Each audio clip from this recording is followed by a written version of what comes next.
नमस्कार दोस्तों। आज इस वीडियो के अंदर एक बहुत ही ज़्यादा मैं सैड न्यूज़ के बारे में आपको डिस्कस करने के लिए आया हूं इस वीडियो के माध्यम से। जैसे कि आपको पता होगा, आपने सोशल मीडिया पे भी बहुत जगह देखा होगा। इनफैक्ट अगर आप दिल्ली के अंदर एज एन एडवोकेट प्रैक्टिस करते हो किसी भी कोर्ट के अंदर, तो आपको ये न्यूज़ के बारे में तो पता होगा कि अभी रिसेंटली 1 अप्रैल को जो है एक एडवोकेट थे जिनको जो है पूरे के पूरे दिन दहाड़े गोली मार के उनको जो है उनकी हत्या कर दी गई थी।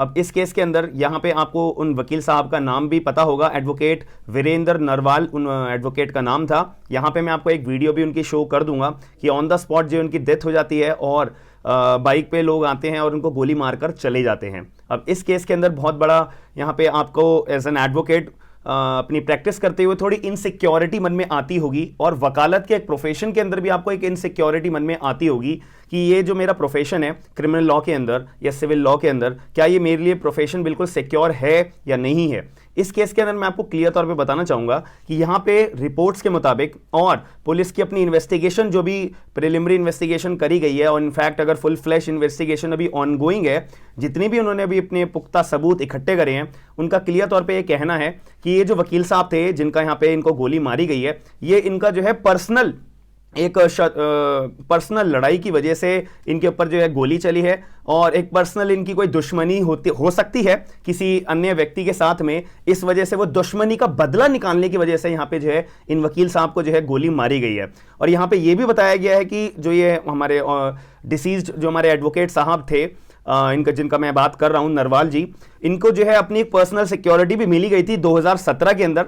और इनको जो है जब इनकी, क्योंकि इनके ऊपर पहले भी एक अटैक हुआ था, और 2021 के अंदर इन्होंने अपनी सिक्योरिटी को जो है विड्रॉ कर लिया था कि भाई साहब अब मेरी कोई भी दुश्मनी नहीं है किसी के साथ में, कोई लड़ाई नहीं है किसी के साथ में। तो 2021 के अंदर इन्होंने जो है ना अपनी जो एक सिक्योरिटी इनको जो प्रोवाइड कराई गई थी, इसको विड्रॉ कर लिया था।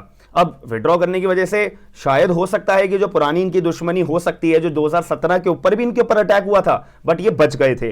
तो जब इन्होंने 2021 के अंदर अपनी विड्रॉ कर ली, फिर उसके बाद प्लानिंग प्लॉटिंग करने के बाद 2023 के 1 अप्रैल को इनको जो है ऑन द स्पॉट गोली मार के यहाँ पे इनको जो है डेड कर दिया गया है। अब यहाँ पे जो है इस न्यूज़ के साथ साथ सारे के सारे जो हमारे दिल्ली के जो वकील लोग हैं, इनके द्वारा जो है प्रोटेस्ट चल रहा है। बार एसोसिएशन, सारी की सारी बार एसोसिएशन ने भी क्लियर तौर पे बोल दिया गया है, जितने भी दिल्ली कोर्ट्स के हमारे डिस्ट्रिक्ट कोर्ट्स में होती है ना, तो उन्होंने भी बोल दिया कि भाई अब हम यहाँ पे प्रोटेस्ट कर रहे हैं, और पूरा का पूरा यहाँ पे ना तो कोई बेल होगी, ना तो कोई प्रोसीडिंग्स की सुनवाई होगी, ना तो कोई कार्रवाई चलेगी। 9 अप्रैल तक ये प्रोटेस्ट कंटिन्यू रहेगा। साथ में यहाँ पे सबकी डिमांड यही है कि भाई एडवोकेट प्रोटेक्शन बिल जो है हमारे पूरे दिल्ली के अंदर भी लागू होना चाहिए, जैसे अलग अलग हमारी जो स्टेट्स हैं जो लेकर आ रही हैं, और बहुत सारे हमारे विधानसभा से तो पास भी हो रहा है। रिसेंटली मैंने इसके रिगार्डिंग वीडियोस भी बनाई है। बहुत सारी स्टेट्स जो है प्लानिंग भी कर रही हैं और एडवोकेट प्रोटेक्शन एक्ट को लेके कि हम इसके ऊपर इंप्लीमेंटेशन जल्दी से जल्दी लाएंगे। अब पहले क्या हुआ करता था कि भाई वकील लोगों के प्रोटेस्ट के ऊपर जो मांगे होती थी ना कि एडवोकेट प्रोटेक्शन बिल लाया जाए, इंट्रोड्यूस करा जाए, इसको एक्ट बनाया जाए। अब क्या हो रखा है, यहाँ पे बार काउंसिल ऑफ इंडिया भी खुद यहाँ पे सामने आया है और यहाँ पे इंसिस्ट करा है स्टेट गवर्नमेंट्स को कि भाई आप सभी लोग प्लीज अपने पर्टिकुलर विधानसभा के अंदर, ये स्टेट लेजिस्लेचर के अंदर जो है ये एडवोकेट प्रोटेक्शन बिल को जो है आप इंट्रोड्यूस करिए, ताकि ये पास जल्दी से जल्दी हो पाए और कुछ हद तक हम जो है अपने वकीलों का जो प्रोटेक्शन होना चाहिए उसकी हम क्योरनेस कर पाए। क्योंकि आपको पता होगा कि हमारा इंडियन पिनल कोड भी हमारे, अगर कोई वकील के ऊपर कोई हाथापाई करता है, वकील के ऊपर कोई लड़ाई करता है, वकील के ऊपर कोई जान से मारने की कोशिश करता है, उनके ऊपर आईपीसी की धारा लगेगी। लेकिन यहां पे कुछ एक्स्ट्रा पावर भी मिली जाती है एडवोकेट प्रोटेक्शन बिल के तहत, क्योंकि आपको अगर गन रखनी है अपने पास, लाइसेंस अगर आपको रिन्यू कराना है, लाइसेंस अपना लेना है, तो वहां पे आपका ये जो पर्टिकुलर एक्ट हमारा इंप्लीमेंटेशन के लिए लड़ाई चल रही है सारे वकीलों की कि इंप्लीमेंटेशन होना चाहिए। और अगर कोई भी धमकी देता है तो यहां पे आप अगर आईपीसी का मदद लेके जाओगे तो आपको बहुत ज्यादा प्रॉब्लम फेस करने को मिलेगी केस रजिस्टर कराने में। लेकिन अगर आप एडवोकेट प्रोटेक्शन एक्ट की मदद लेके आप अगर कोई भी केस रजिस्टर कराओगे तो कुछ हद तक आपको जो है अपनी मुसीबत कम फेस करने को मिलेगी। इसीलिए यहां पे सारे वकीलों की लड़ाई चल रही है कि भाई हमारे को एडवोकेट प्रोटेक्शन एक्ट अपने प्रोटेक्शन के लिए चाहिए। अब दूसरी बात यहां पे जो मैंने वीडियो के स्टार्टिंग में आपको सिक्योरनेस के बारे में बताई थी, प्रोफेशन के सिक्योरनेस के बारे में बताई थी, तो यहां पे आप ध्यान रखिएगा हर एक प्रोफेशन के अंदर आपको कहीं ना कहीं सिक्योरिटी के बेसिस पे कुछ ना कुछ आपको लैकनेस रहती है। हर प्रोफेशन के अंदर वो कहीं ना कहीं किसी भी चीज का डर रहता है। अब ये कोई जरूरी नहीं है कि भाई वकालत में आप आओगे तो वकालत के अंदर ही आपकी लाइफ की इनसिक्योरिटी रहेगी। भाई आप कोई ऑफिस के अंदर भी काम कर रहे होंगे, आपकी कोई ऑफिस के कामकाज करने के पर्सपेक्टिव से भी कोई दुश्मनी हो सकती है, वो अपनी दुश्मनी का बदला निकालने के लिए भी कोई ना कोई अपना स्टेप ले सकता है।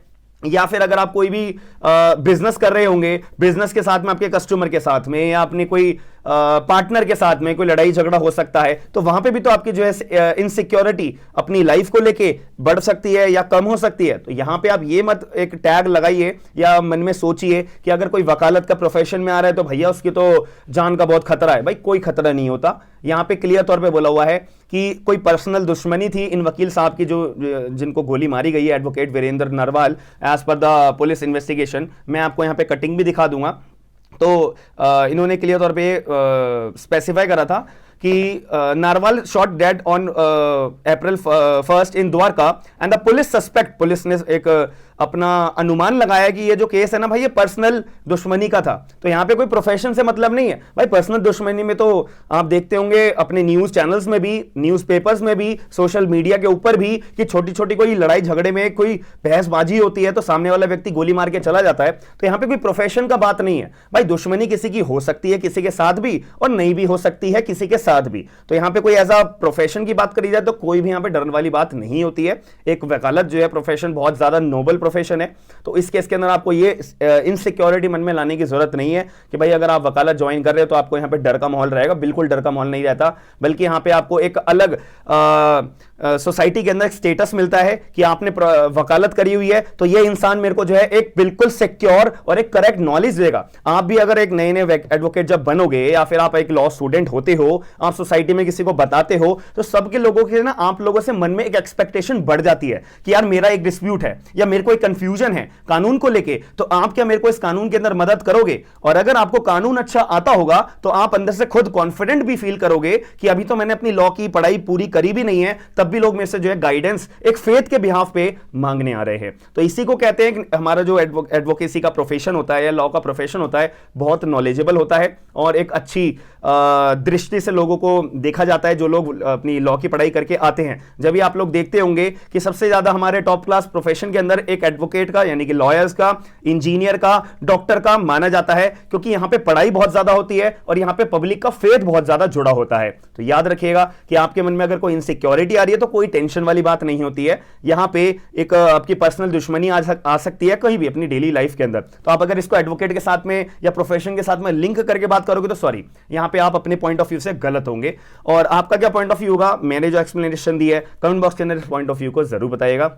और आप मेरी बात से एग्री करते हो या नहीं करते हो अपना कमेंट बॉक्स के अंदर डाउट जरूर बताइएगा। साथ ही में आपकी स्टेट में एडवोकेट प्रोटेक्शन एक्ट के रिगार्डिंग कोई चर्चा हुई है या नहीं हुई है डिस्ट्रिक्ट कोर्ट्स के अंदर, या बार एसोसिएशन ने या स्टेट बार काउंसिल ने ऐसा कुछ मुद्दा रेज करा है या नहीं करा है अभी, तो आप मुझे इस बारे में भी कमेंट बॉक्स के अंदर जरूर बताइएगा। क्योंकि हमारे दिल्ली बार एसोसिएशन ने तो बहुत एक इनिशिएटिव स्टेप लिया है, स्टेट गवर्नमेंट को भी इंसिस्ट करा है कि भाई आप जो है अपना स्टेट के अंदर यानी कि दिल्ली के अंदर भी एडवोकेट प्रोटेक्शन एक्ट को लागू करिएगा। तो हम मिलते हैं नेक्स्ट वीडियो के अंदर।